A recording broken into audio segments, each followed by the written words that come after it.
Ilmu Pranoto Mongso itu juga bukan karena saya ngerti Pak Harto, ya enggak.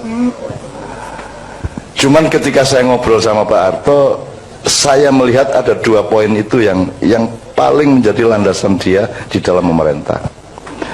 Tapi keawetannya Pak Harto 32 tahun itu juga tidak semata-mata karena ilmu Pranoto Mongso dan ilmu Katuranggan, tetapi pasti variabel apapun asalnya dari 2 itu. Katuranggan itu artinya dia mengenali setiap yang bekerja bersamanya, calon menterinya piye, cocoke sopo, sak piturute, maka permanen.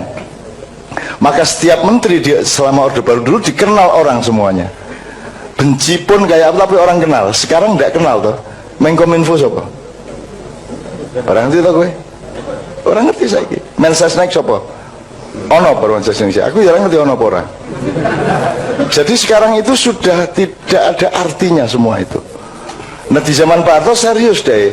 Ilmu Katuranggan adalah mengenali watak setiap orang. Ya, jadi tidak hanya ekspertasi kependidikannya, tapi juga watak dan kepribadiannya, kecenderungan budayanya, ya, terus apa namanya, bahkan dalam tanda petik nasibnya, hokinya, lucknya, apa jenis, keberuntungannya, itu coba dikenali. Bahwa tidak tepat, tidak apa-apa, tapi itu kita raba semuanya. Nah, itu ilmu Katuranggan, Dek. Ilmu Katuranggan itu harus dikenali oleh setiap orang tua yang punya anak. Anakmu bukan anakmu, kata Khalil Gibran, Khalil Gibran, ya Pak ya. Khalil Gibran, mergo kowe macane saka bahasa Inggris diterjemahke, akhirnya kowe Khalil Gibran ngono to. Wong Inggris ki jan kualik-walik. Khalil Kahlil. Ada petinju kickboxer namanya Ngimbi gitu ya, dari Nigeria. Penyiar mesti negimbi ngono kae, negimbi walah ngimbi, negimbi ora iso deh. Jadi mesti diwolak-walik itu Khalil Gibran. Jadi anakmu itu adalah ciptaan Allah dan Allah punya konsep tentang anakmu. Itu namanya Katuranggan. Nah, anakmu sendiri cari siapa dia. Maka dia meneliti lingkungannya, meneliti dirinya. Dia bercermin, ya. Dia lihat dirinya, lihat lingkungannya, lihat dirinya, terus menerus berdialektika. Nah dia bercermin mencari dirinya sendiri. Jadi anak itu meneliti dirinya. Karena dulu dia punya perjanjian sama Allah, ya sebelum lahir gini. Begitu lahir dia dibikin lupa menurut Sabrang. Nah maka begitu bayi lahir dia mulai meneliti, mengenali. Oh ini ibunya, oh ini udara, oh ini panas, oh ini dingin, dan seterusnya. Itu namanya ilmu Katuranggan. Mengenali diri. Nah, orang tua jangan mendidik anaknya seolah-olah dia adalah miliknya dan menjadi bagian dari obsesi orang tua. Nanti kalah hebat dari aslinya loh. Kalau anakmu itu ayam, jangan dibebek-bebekkan karena kebetulan yang populer bebek, kan gitu. Maka anakmu kamu rubah jadi bebek. Jadi pendidikan di dunia ini memang gitu. Jagung di kacang-kacangke, kacang di jagung-jagungke, bahkan kabeh dadekke sak jenis, cita-citanya sama, ya toh. Fakultas yang populer apa, yang paling laku apa, itu kan menunjukkan bahwa orang tua yang punya anak itu yang mengatur anaknya dan mencetak anaknya sesuai dengan obsesi atau nafsunya orang tua. Fuad itu orang yang betul-betul orang duwe iki lah, orang duwe ambisi, dadi dekan iki ya sendelik. Ojo nganti ngerti aku, ojo nganti ngerti ibu dan keluarga. Dan setelah jadi dekan selesai baru saya tahu dia jadi dekan. Ini pokoknya wong anu iki, wong rada jin lah, atau wong delik-delik gitu ya. Nah gini teman sekalian, Kiai Kanjeng keliling ke 5 provinsi atau 6 provinsi ya di Mesir. Ketika kami sampai ke Ismailia, kan pokoknya yang memberi pengantarnya Cak Fuad, yang memimpin acara Cak Fuad. Karena saya kan tidak begitu bisa bahasa Arab karena saya lebih pintar bahasa Inggris. Kalau pas di Arab ngomong begitu, kalau pas di Inggris saya balik. Saya lebih pintar bahasa Arab daripada bahasa Inggris kan gitu. Nah, begitu selesai di tengah-tengah acara, Gubernur Ismailia itu naik panggung langsung dan minta mikrofon dan langsung mengumumkan, saudara saya minta besok semua aparat yang mengurusi pendidikan kumpul di kantor gubernur. Karena saya malam ini merasa malu. Saya orang Arab, Dia bilang, kita semua orang Arab dan kita kalah bahasa Arabnya dengan tamu kita dari Indonesia yang dimaksud Cak Fuad. Padahal tamu kita itu tidak pernah sekolah di Arab. Jadi mulai besok kita harus mengadili diri kita sendiri. Kenapa kita kok kalah bahasa Arabnya? Karena orang Mesir kan terbiasa Arab Amiyah. Sementara Cak Fuad kan tidak ngerti Amiyah. Amiyah itu Arab pasaran. Tuh. Nah, Arabnya Cak Fuad Arab Fuskah gitu ya. Jadi ini contoh aja. Jadi sekarang untuk mengetahui seberapa tingkat dalam tanda petik penguasaan Cak Fuad kepada bahasa Arab itu Anda lihat saya aja. Aku iki sing cetha orang iso bahasa Arab di pesantren mingrong tahun seprapat diusir, dan itu belum sampai balaghah, belum sampai apa-apa, cuman ngapalin mahfudhot sama hadis beberapa dan mutolaah dasar dah. Tapi saya kan actingnya seperti bisa bahasa Arab tuh, Mas. Kan seolah-olah saya itu paham bahasa Arab. Itu karena saya dekat Cak Fuad, itu masalahnya. Jadi pokoknya kerungu-kerungu gini tak pamer arek-arek peti karo aku wis lumayan gitu. Nah, saya dengan kemampuan teaternya kan bisa acting ning ngarepmu koyo aku ngerti-ngerti ngono kae. Yang penting tidak salah kan gitu. Itu satu. Jadi saya bersyukur dan saya gembira sekali Cak Fuad dihibur Allah keliling dunia terus menerus, dan ini baru aja dari Kuala Lumpur, dari Spanyol, dari Swiss, dari mana-mana lah wis. Iki Cak Fuad iki ngalahno presiden susu iki nang luar negeri terus iki opo ceritane gitu. Dan tidak pernah laporan Cak Fuad itu, tidak pernah bangga ke luar negeri, tidak pernah bilang di sini saya acara begini, tidak tahu. Jadi Mak Iyah iki bingung. Cak sampean mbok ngekeki apa lah? Di sana ada ini, ada diskusi ini, mbok gitu loh. Supaya bisa diketahui oleh teman-teman Mak Iyah di web apa di mana gitu. Cak Fuad tidak pernah. Dia juga tidak merasa bahwa itu penting gitu ya, enggak. Jadi Cak Fuad harus melaku menurut. Dan pedoman beliau kan angka 7. Karena lahirnya tanggal 7 bulan 7 tahun 47 kan gitu. Maka Cak Fuad itu selalu merasa aku pitu ae, gak usah 8, gak masalah. Pitu ae lah. Jadi sedemikian rupa tawaduknya Cak Fuad terhadap Allah dan terhadap hidupnya sendiri sehingga wis lah ngono-ngono wae. Sementara kan kalau saya ke Amerika kan langsung pasang status sedang sarapan sama Obama. Wah, gitu. Ada temannya Cak Fuad yang tiap hari ganti status. Ono kuwi kanjane Pak Mustafa kuwi. Bondino broadcast SMS, WA, BBM broadcast, mohon doa saya sedang makan malam dengan Raja Brunei di sini. Terus menene mohon maaf saya sedang diskusi tentang apa di Filipina. Boy bendino ngono kuwi. Itu sampai bosan, sampai dibales saya sedang angkringan gitu kan. Ya, Mustafa kayak entuk saya broadcast itu. Ya enggak apa-apa, tapi setiap orang kan membutuhkan kehidupan. Ada orang yang mati kalau tidak pamer apa yang dilakukannya. Jadi ya sudah enggak apa-apa. Nah, saya jawab asbabun nuzulnya tadi Mbak ya. Saya lebih tidak tahu dari Cak Fuad. Tapi saya berharap itu tidak ada asbabun nuzulnya. Dan saya yakin tidak ada. Ya ngono ae. Yakin kan enggak salah. Nek memastikan tidak, nah itu baru salah. Yakin kan itu. Dan berharap minimum, harap salah apa aku? Yakin kok. Oh bojoku ya ayu tenan, padahal itu cetha ora. Ini kok yakin ora apa-apa toh? Kok guyu bojone elek iki. Maksud saya gini, Mbak. Mindset atau dasar firman itu bukan kasus-kasus empiris. Jadi asal-usulnya Allah berfirman itu karena dia mengatur kita, maka dia berfirman. Ada masalah apa tidak ada masalah? Maka yang ada asbabun nuzulnya itu kan hanya sebagian. Mungkin nggak ada 30%. Nggak ada 30%. Yang asal-usulnya dari peristiwa. Nabi Muhammad ngalamin ini, terus Allah ngasih firman. Gitu ya. Tapi yang katakanlah yang 70% enggak. Yes, Allah mau kok. Asbabun nuzulnya ya Allah sendiri, karena Allah mau gitu loh.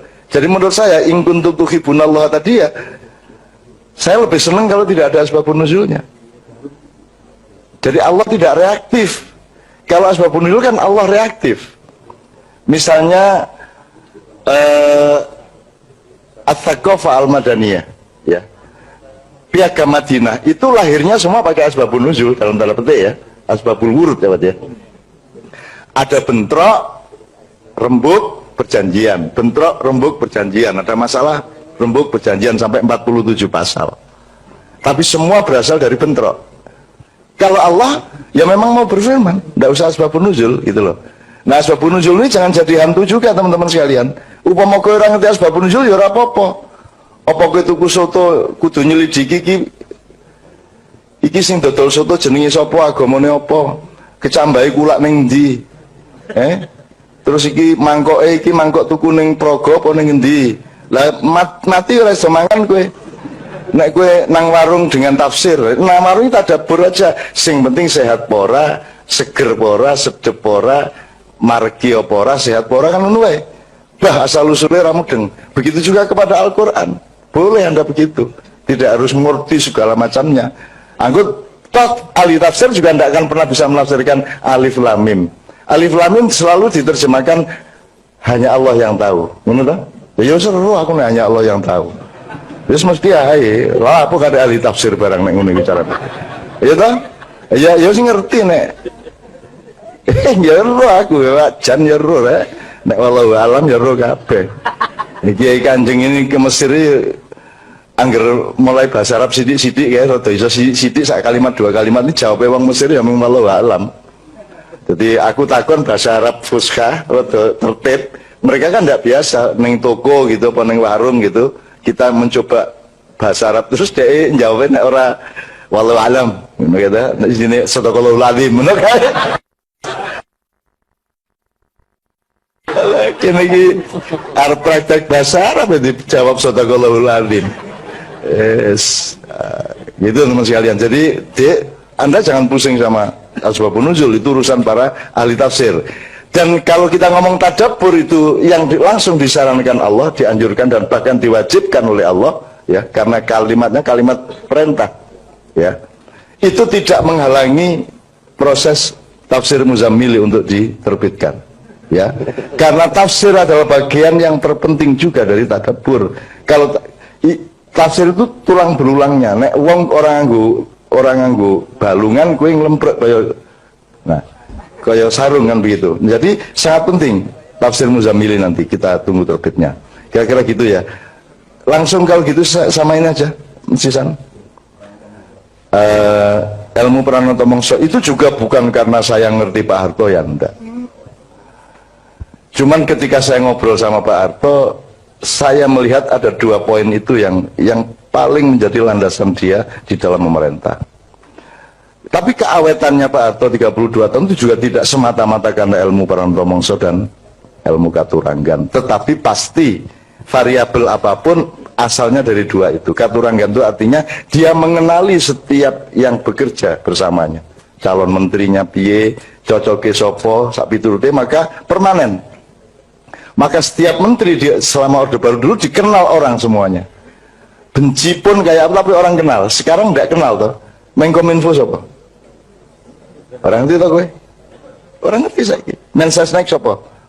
Ono Mensesnek. Aku jarang ngerti ono orang.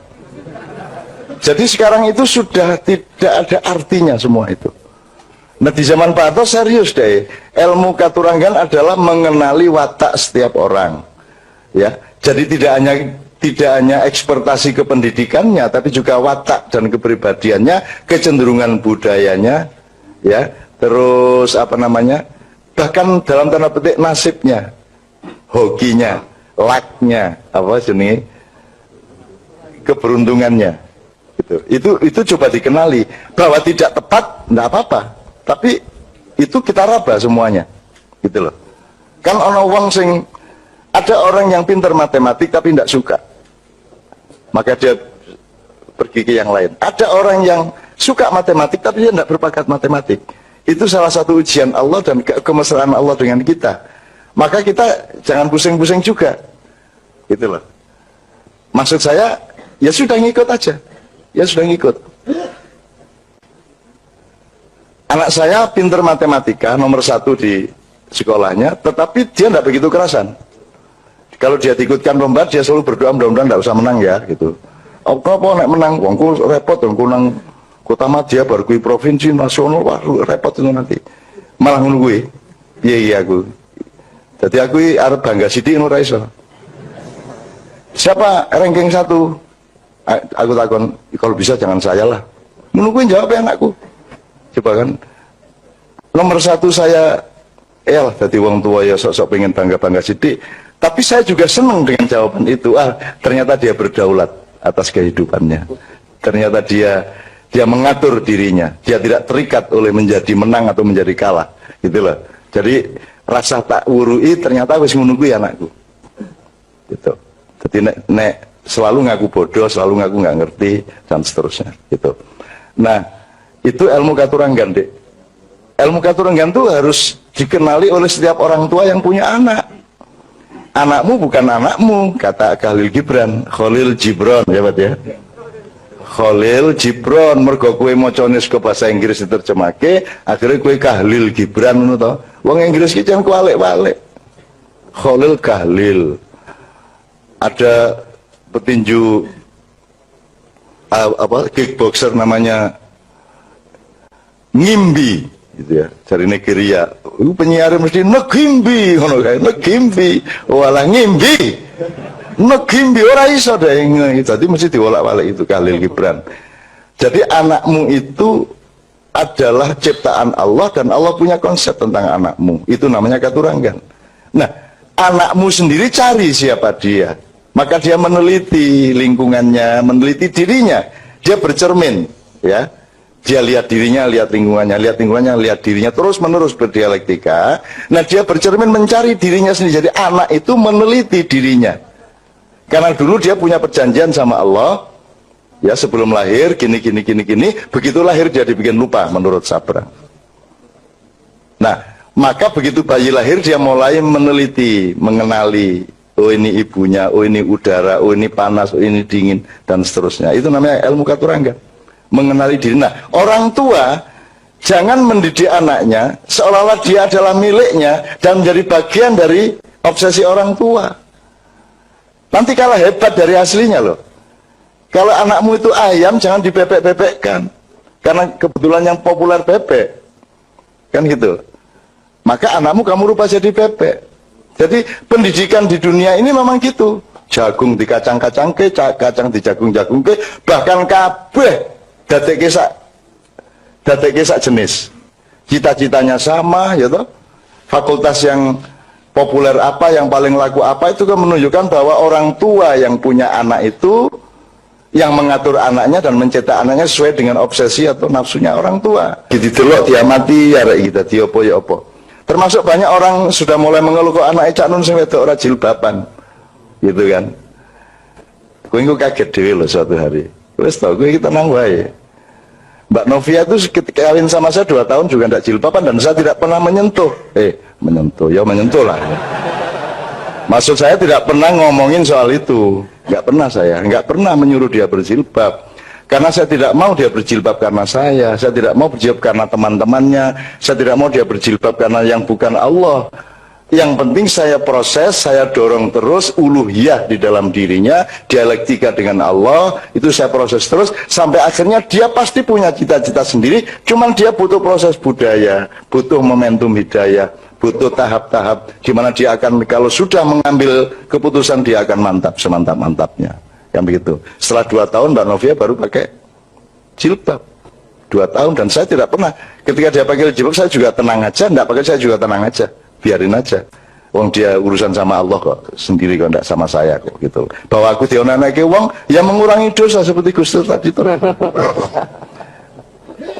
Kalau belok sedikit ke Gus Dur, teman-teman sekalian, saya bersyukur bahwa saya itu orang yang mungkin sangat lemah ya dibanding Gus Dur. Gus Dur orang yang sangat kuat, saya itu orang lemah, hati saya lemah gitu ya.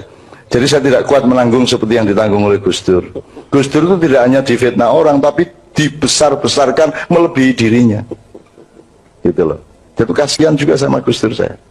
Dan ini kudu ngono kuwi, neng kok konok-konok ke. Ini tak buka oke banget jane. Mesake jane Gus Dur. Jadi aku sering sowan. Gus sakno sampean niku Gus ngono. Dia pasti gede-gede kira karu-karuan. Sudahlah, orang itu ndak ada gede, ndak ada kecil. Semono ya, semono ora masalah, dan itu tidak berarti Anda lebih kecil dari orang lain. Itu loh. Ulo sawo karo ular kobra ya dewe-dewe, orang njur kok bandingke. Orang njur nek wedhus kalah gede karo gajah. Ya ora gajah ya semono kuwi, wedhus ya semono kuwi. Wong kowe laler sama macan aja menang laler kok.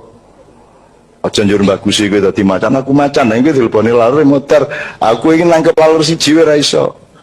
Ayo nek ono kapan-kapan perlombaan po. Kontes menangkap lalat, mesti ono pemenangnya tuh. Ngene syaratnya nganggo lono dik ngene iki. Nek ora lalat anu wis nyamuk apa lemut nyamuk set ngene. Karena saya melihat pertunjukan itu dulu, saya pernah melihat pertunjukan kakek saya yang dari ibu itu nyekeli lamuk ini tes kenal ngene. Apa tenan. Nganti saiki aku ngene gak kena malah kena anune bojoku. Alah itu. Yesus. Betul. Aku ngomong saru tapi hasilnya seneng banget. Yang penting apa yang keluar dari dubur atau dari knalpot itu yang menunjukkan mesin itu sehat apa tidak. Oke ya. Terus ilmu katuranggan sudah. Terus Pranata Mongso itu sebenarnya angon kahanan deh. Itu mongso itu kan musim. Yang dimaksud musim itu Anda ikut musim apa Anda mengendalikan musim? Lah Pak Harto mengendalikan musim. Setiap presiden sebenarnya berada pada posisi mengendalikan musim. Dia yang bikin musim. Atau yang alamiah, karena misalnya alur sejarah dan dinamika budaya manusia itu kan ada yang tidak bisa kita bantah, tidak bisa kita apa-apain. Ini manusia sedang begini, sedang begitu, sedang senang begini, sedang senang begitu. Anda lihat musik aja nanti bareng ini baling ini meneh baling ini. Mode rambut loh mas, mode rambut itu kan dari tahun ke tahun itu nanti balik loh. Itu nanti balik kita. Jadi siklusnya kalau rambut itu katakanlah 30 tahun. Kalau musik bisa 50 tahun. Jadi pada tahun ke-50 dia balik ke seperti 50 tahun sebelumnya. Itu yang namanya Pranata Mongso. Kita mengenali siklus alam dalam kebudayaan, siklus kebudayaan di dalam politik. Nah, karena Anda harus mengambil keputusan-keputusan politik, maka Anda harus mengenali siklus budaya, siklus alam dan seterusnya. Nah, itu yang disebut Pranata Mongso. Nah, ini tidak harus baik. Maksud saya, ilmu katuranggan bisa untuk keburukan, juga bisa untuk kebaikan. Pranata Mongso juga bisa untuk baik, bisa untuk buruk. Sekarang ini pemegang katuranggan dan Pranata Mongso bukan presiden. Presiden tidak punya 100% kuasa seperti Pak Harto. Kalau Pak Harto dulu betul-betul dia yang menentukan. Gitu loh.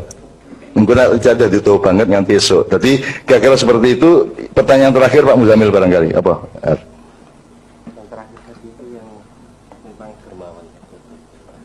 Oh, dermawan. Oh ya. Baik, terima kasih.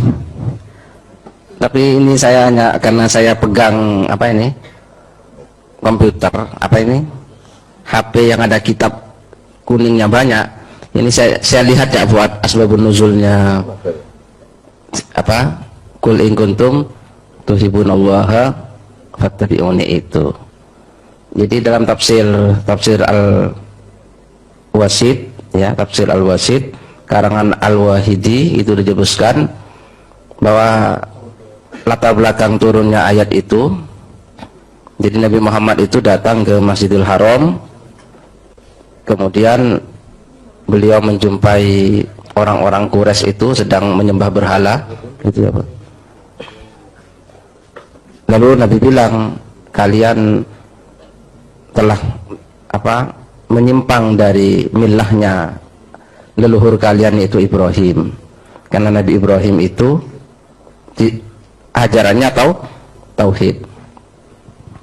Nah, maka orang-orang Quraisy menjawab, saya Muhammad menyembah berhala ini karena saya cinta kepada Allah.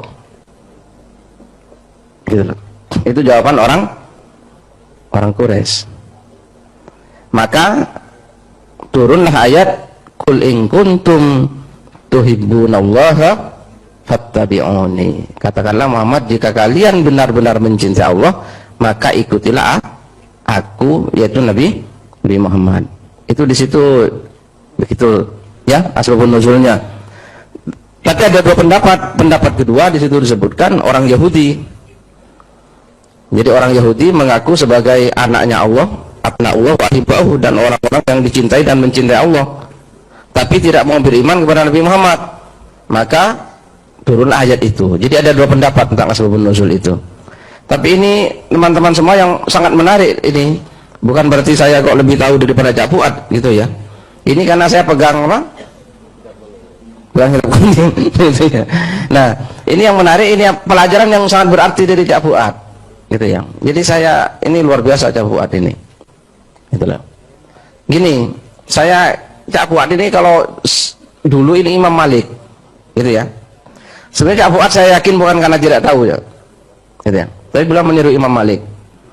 Imam Malik itu kan paling alimnya ulama Madinah gitu ya. Imam Malik itu sering kalau ditanya bilang nggak tahu. Nah coba, saya nggak tahu. Maksudnya Imam Malik itu mengajari orang supaya orang itu meskipun tahu tidak merasa tahu. Gitu loh. Saya kira Cak Fuad bukan nggak tahu, hanya Cak Fuad meniru Imam Malik. Gitu ya. Gitu ya.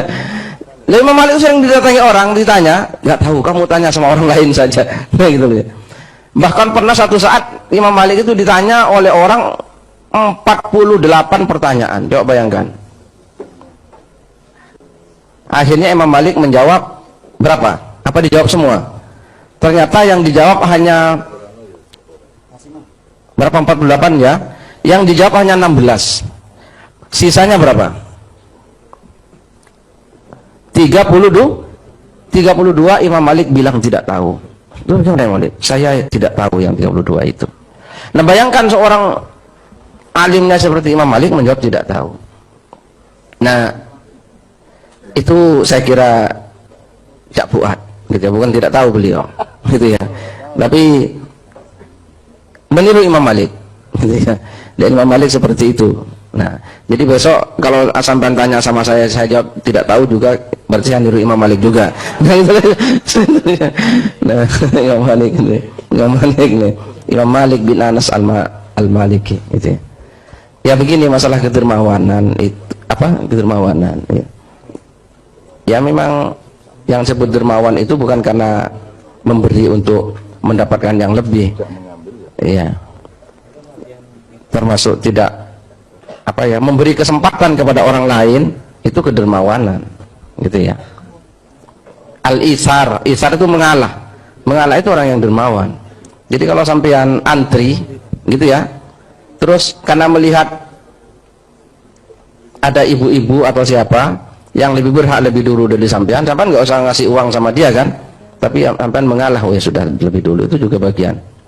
Terus sampean kalau dermawan juga kalau naik mobil pelan biar yang lain nyalip semua. Nah itu dermawan juga itu. Ini lebih terburu-buru daripada saya. Nah itu ya, itu juga dermawan. Jadi itu mengalah itu juga dermawan. Jadi tidak harus dengan memberi. Oke, kalau urusan dermawan dan sedekah Pak Mustafa orangnya gitu ya. Karena memang Pak Mustafa yang paling banyak bersedekah kepada kita, memberikan apa saja, dan kita cukup dengan bermodalkan pendengaran yang tajam. Sebelum Pak Mus, saya nyambungkan dengan beberapa diskusi teman-teman di Nahdlatul Muhammadiyin malam Kamis kemarin, diskusi yang ke-245. Ada kaitannya dengan apa yang kita perbincangkan malam hari ini. Teman-teman kemarin diskusinya tentang dilarang istiqomah di sembarang tempat gitu ya. Kita kemarin menangkap bahwa ada gejala saat ini gagal move on atau statis atau mandek itu dianggap sebagai bentuk istiqomah gitu. Sehingga yang seharusnya bukan harga mati diharga matikan, yang seharusnya itu bisa lebih dinamis dan menemukan bentuk baru yang lebih tepat justru dimampatkan atau dimandekkan gitu. Teman-teman kemarin menyimpulkan bahwa jalan yang dirintis atau dibuat oleh para pendahulu kita atau para ulama, entah para leluhur dan lain sebagainya untuk menuju ke Allah itu sudah diketahui dan dipelajari oleh musuh-musuh Islam, sehingga di sepanjang jalan itu dipasang jebakan-jebakan, dibuat jalan-jalan palsu, sehingga kita kesulitan untuk menemukan jalan yang sesungguhnya dibuat itu. Maka disitulah yang disebut dengan istiqomah untuk tetap berijtihad, istiqomah untuk tetap mencari sesuai dengan kedaulatan kita, dengan cinta itu. Maka apapun yang saat ini sepertinya sudah matang dan sudah mandek, membuka ruang kemungkinan bagi kita untuk menemukan sesuatu yang baru, terus untuk mencari yang baru, dan itu bukan berarti tidak istiqomah. Istiqomah itu pada dasarnya, pada paradigmanya, tapi metodologi dan strategi harus tetap dinamis. Bahwa seorang penjual nasi goreng itu kalau tidak laku dagangannya, dia bisa beralih untuk jualan telur atau bisa buka bengkel sepeda gitu. Itu strategi. Tapi dasarnya atau paradigmanya adalah mengabdi pada Allah melalui kecukupan nafkah untuk anak istri. Tapi strateginya bisa berganti. Bahkan dalam segala macam urusan, kalau memang sesuatu itu sudah nggak tepat dan menimbulkan kemudaratan, bukan berarti istiqomah kita untuk tetap menjalaninya. Tidak ada yang harga mati, tapi harga hidup. Itu yang didiskusikan teman-teman kemarin, dan melalui tadabbur kalau di dalam Al-Quran itu di surat Muhammad justru, maka apakah mereka tidak mentadaburi Al-Quran? Apakah hati mereka terkunci? Dikaitkannya tadabbur justru bukan dengan akal pikiran, tapi lebih ke hati. Kemudian di surat An-Nisa, maka apakah mereka tidak memperhatikan Al-Quran? Atau apakah mereka tidak mentadaburi Al-Quran? Kalau kiranya Al-Quran itu bukan dari sisi Allah, tentulah mereka mendapat pertentangan yang banyak di dalamnya. Kita bisa lebih dalam menggali tentang makna tadabbur, tapi sebelumnya kita dengarkan dulu Oke teman-teman sekalian, Cak Fuad sama saya tadi benar-benar tidak tahu, bukan karena bergaya Imam Malik ya. Dan tidak ada masalah, tidak tahu itu tidak ada masalah. Kalau tahu itu tidak usah bangga, dan tidak tahu tidak usah minder.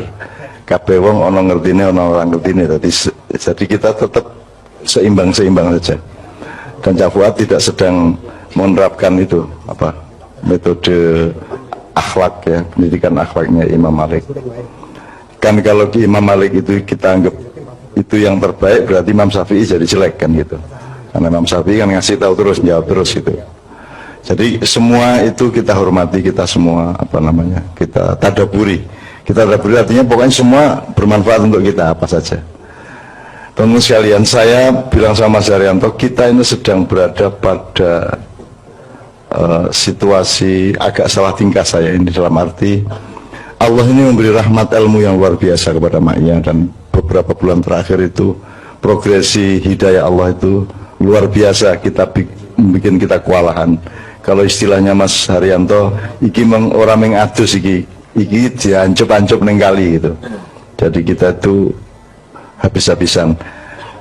Saya tidak melihat itu sebagai kebanggaan Ma'iyah dan kita. Saya melihat itu sebagai tanda bahwa insya Allah akan diselamatkan kok oleh Allah. Segala macam yang kita cemaskan di luar Ma'iyah itu insya Allah kok enggak akan terjadi kok seperti yang kita cemaskan, enggak kok. Wis to engko ono dalane dhewe, dan rahasia Allah ini kan pelan-pelan juga akan beliau kuatkan.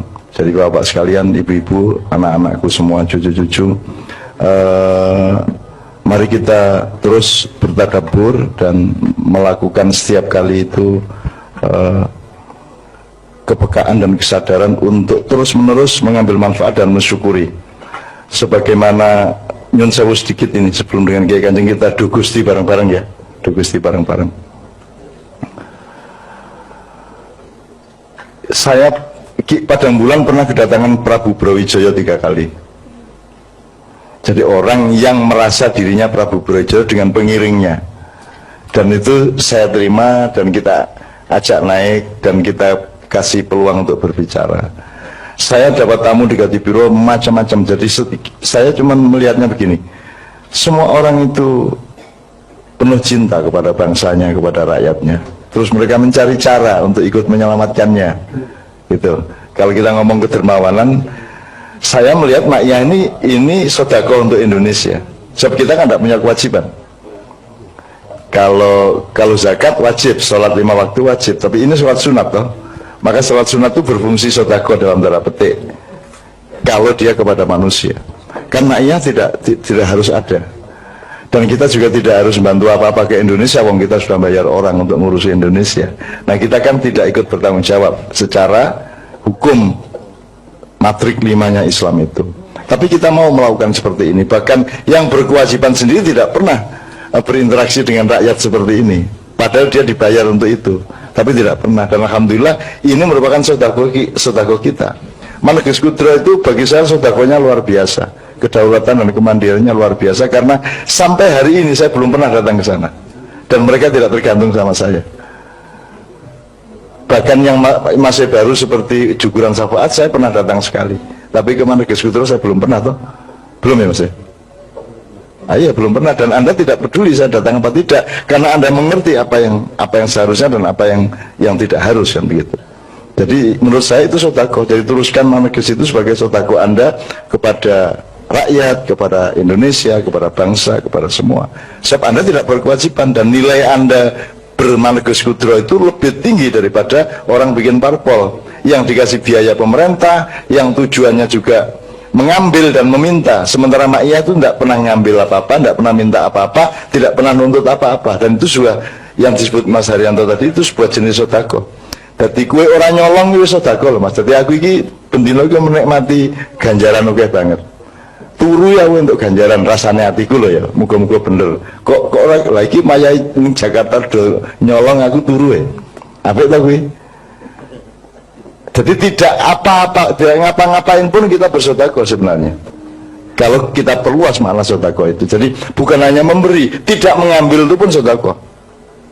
Gue iso nyolong ora kok colong, gitu ya. Mungkin itu bukan sedekah, tapi posisi seperti sedekah. Saya tidak pernah memakai akses saya, hak saya, eksistensinya tidak pernah saya pakai. Semua tidak saya pakai. Saya tidak minta, tidak tagih, tidak ambil, gitu. Jadi teman-teman sekalian, mudah-mudahan Allah memuliakan Anda semua.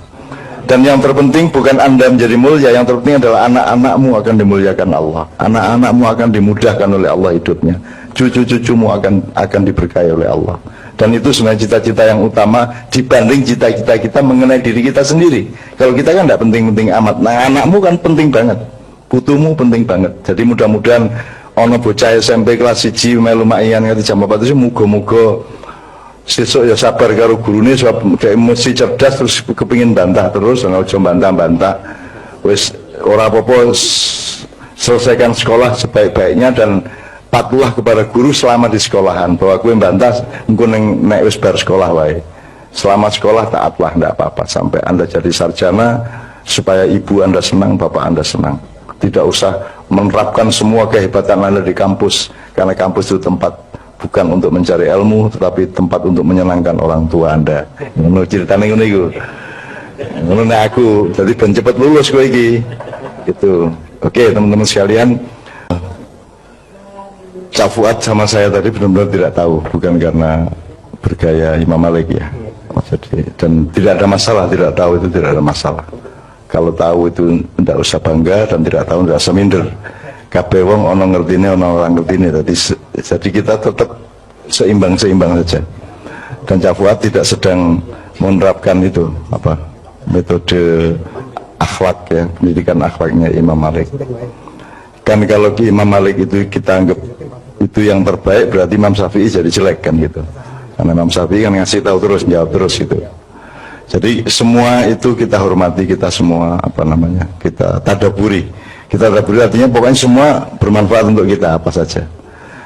Teman-teman sekalian, saya bilang sama Mas Haryanto, kita ini sedang berada pada situasi agak salah tingkah saya ini, dalam arti Allah ini memberi rahmat ilmu yang luar biasa kepada Ma'iyah, dan beberapa bulan terakhir itu progresi hidayah Allah itu luar biasa, bikin kita kewalahan. Kalau istilahnya Mas Haryanto, iki orang mengadus iki diancep-ancep neng kali gitu. Jadi kita itu habis-habisan. Saya tidak melihat itu sebagai kebanggaan Ma'iyah dan kita. Saya melihat itu sebagai tanda bahwa insya Allah akan diselamatkan kok oleh Allah. Segala macam yang kita cemaskan di luar Ma'iyah itu insya Allah kok enggak akan terjadi kok seperti yang kita cemaskan, enggak kok. Wis tonggo ono dalane dhewe, dan rahasia Allah ini kan pelan-pelan juga akan beliau kuatkan. Jadi bapak sekalian, ibu-ibu, anak-anakku semua, cucu-cucu, mari kita terus bertadabbur dan melakukan setiap kali itu kepekaan dan kesadaran untuk terus-menerus mengambil manfaat dan mensyukuri. Sebagaimana nyun sewu sedikit ini sebelum dengan Kiai Kanjeng kita do Gusti bareng-bareng ya, do Gusti bareng-bareng. Saya Padang Bulan pernah kedatangan Prabu Brawijaya 3 kali. Jadi orang yang merasa dirinya Prabu Brawijaya dengan pengiringnya, dan itu saya terima dan kita ajak naik dan kita kasih peluang untuk berbicara. Saya dapat tamu di Gadibiro macam-macam. Jadi saya cuma melihatnya begini, semua orang itu penuh cinta kepada bangsanya, kepada rakyatnya. Terus mereka mencari cara untuk ikut menyelamatkannya. Itu. Kalau kita ngomong kedermawanan, saya melihat maknya ini sedekah untuk Indonesia. Sebab kita kan tidak punya kewajiban. Kalau zakat wajib, sholat 5 waktu wajib, tapi ini sholat sunat toh. Maka sholat sunat itu berfungsi sedekah dalam tanda petik. Kalau dia kepada manusia. Karena iya sama Pak Harto, saya melihat ada 2 poin itu yang paling menjadi landasan dia di dalam memerintah. Tapi keawetannya Pak Harto 32 tahun itu juga tidak semata-mata karena ilmu Paranto Mongso dan ilmu Katuranggan, tetapi pasti variabel apapun asalnya dari 2 itu. Katuranggan itu artinya dia mengenali setiap yang bekerja bersamanya, calon menterinya piye, cocoke sopo, sak piturute.